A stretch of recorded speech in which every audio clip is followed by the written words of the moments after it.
जय हिंद दोस्तों, मैं आप सभी का एक बार फिर से स्वागत करता हूं आपके अपने चैनल TCA में।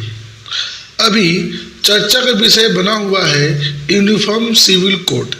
इसे समान भाषा में समान नागरिक संहिता कहते हैं, मतलब एक देश एक कानून। इसी के ऊपर अभी हम विस्तार से बात करेंगे और मैं आशा करता हूँ आप सभी को यह समझ में भी आएगा। आइए शुरू करते हैं। यूनिफॉर्म सिविल कोड यानी समान नागरिक संहिता भारत में आज यूनिफॉर्म सिविल कोड बहस का कारण बना हुआ है, क्योंकि भारत सरकार भारत के प्रत्येक राज्यों में UCC यानी यूनिफॉर्म सिविल कोड को लागू करना चाहती है। इसे लागू करने के लिए लगातार बैठकें करी जा रही है। इसे लागू करने से पहले लॉ कमीशन का गठन किया गया है। इस कमीशन में कर्नाटक हाई कोर्ट के पूर्व चीफ जस्टिस जीतू राय अवस्थी सम्मिलित हैं। यह कमीशन यूनिफॉर्म सिविल कोड के लिए सभी धर्मों तथा लोगों से अपनी राय देने को बोला है। इस कमीशन ने 30 दिनों का समय दिया है। सभी को विचारों को ध्यान में रखकर इस यूनिफॉर्म कोड यानी समान नागरिक संहिता को लागू किया जाएगा। अब समझते हैं UCC यानी समान नागरिक संहिता क्या है। समान नागरिक संहिता यानी UCC यहाँ सामाजिक मामलों से संबंधित एक कानून है जो सभी धर्मों के लोगों के लिए एक समान कानून की व्याख्या करती है। इसमें सभी धर्मों के लिए विवाह, तलाक, विरासत व बच्चा गोद लेने आदि में सारी व्यवस्थाएं समान होंगी। यह कानून लागू हो जाने के बाद पूरे भारत में एक ही कानून काम करेगा। दूसरे शब्दों में यह कह सकते हैं कि सभी धर्मों के लिए अलग अलग सिविल लॉ कानून ना होकर एक ही नागरिक संहिता कानून लागू की जाएगी। यह भारतीय राजनीति में धर्मनिरपेक्षता के संबंध में एक महत्वपूर्ण विषय है, क्योंकि भारत एक धर्मनिरपेक्ष देश है। यहाँ पर सभी धर्म का अपना नियम व कानून है। इसी क्रम में शरिया कानून देखने को मिलता है। यह कानून मुस्लिम संप्रदाय के लिए महत्वपूर्ण कानून है। इसमें विवाह, तलाक, विरासत, गोद लेने और भरण पोषण का अलग ही व्यवस्था यानी कानून है। अब देखते हैं संविधान में इसके क्या प्रावधान है।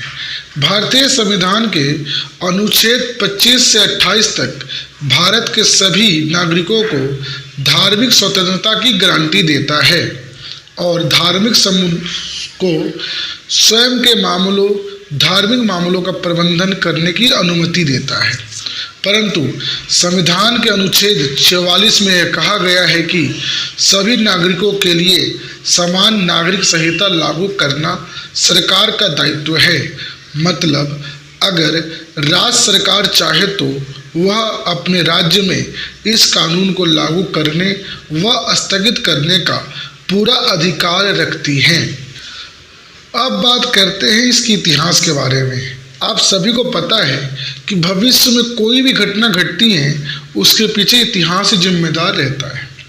यहाँ देखेंगे सिविल कोड की उत्पत्ति उपनिवेशिक भारत में ही हो गया था, जब ब्रिटिश सरकार ने 1885 में अपनी रिपोर्ट प्रस्तुत की, जिसमें आपराधिक सबूतों के आधार पर एक रूपता पर बल दिया गया था।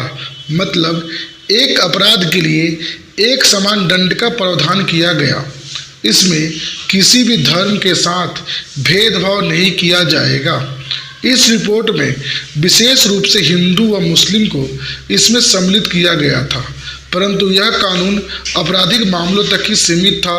इन दोनों धर्मों में कोई बदलाव नहीं किया गया, क्योंकि ब्रिटिश सरकार इन दोनों धर्मों के बीच नहीं फंसना चाहती थी। 1930 में जवाहरलाल नेहरू ने UCC यानी यूनिफॉर्म सिविल कोड को लाना चाहते थे, परंतु उन्हें वरिष्ठ नेताओं का विरोध का सामना करना पड़ा। आप सभी को पता है कि गोवा में पहले से ही यूनिफॉर्म सिविल कोड को लागू कर दिया गया है। इसके पीछे क्या कारण है, पता लगाते हैं। गोवा में आज सिविल कोड लागू है, परंतु यह सिविल कोड गोवा में 1863 में ही स्थापित हो गया था। आपको पता है कि गोवा पहले भारत का हिस्सा नहीं था। भारत ब्रिटिश के अधीन था, जबकि गोवा, दमन और दीव पुर्तगाल के अधीन थे।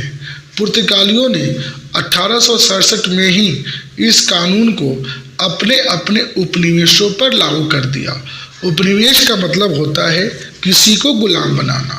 उदाहरण के तौर पे 1947 से पहले भारत ब्रिटिश सरकार का गुलाम था, यानी उपनिवेशवाद था। ब्रिटिश साम्राज्यवाद था, भारत उपनिवेशवाद था। आगे देखते हैं। भारत ने गोवा को पुर्तगालियों से स्वतंत्र करा लिया तो गोवा का हिस्सा भारत में बनाया गया, जिसके पश्चात आज़ादी के पश्चात गोवा में यह कानून 1962 में दोबारा लागू किया गया। यानी आज़ाद भारत के हिसाब से देखें तो गोवा में भारत सरकार के सहमति से ही यूसीसी यानी यूनिफॉर्म सिविल कोड को लागू किया गया है। अब यह देखते हैं कि यूनिफॉर्म सिविल कोड क्यों ज़रूरत है और ये कहाँ कहाँ लागू है। न्यायपालिका के समक्ष सभी भारतीय नागरिक समान हैं, यानी पर्सनल लॉ को छोड़कर आपराधिक कानून और अन्य सभी कानून यूसीसी के लिए समान हैं। इसलिए राष्ट्रीय एकता को बढ़ावा देने के लिए यूनिफॉर्म सिविल कोड की आवश्यकता है। अब देखते हैं भारत व अन्य देशों में यूनिफॉर्म सिविल कोड स्थित है, जो इस प्रकार है। America, Ireland, Pakistan, Bangladesh, Malaysia, तुर्की, इंडोनेशिया, सूडान, इजिप्ट। दोस्तों, मैं आशा करता हूँ कि आपको यूनिफॉर्म सिविल कोड समझ में आ गया। अगर आ गया हो तो आप सभी अपने चैनल को लाइक व सब्सक्राइब कर दीजिए।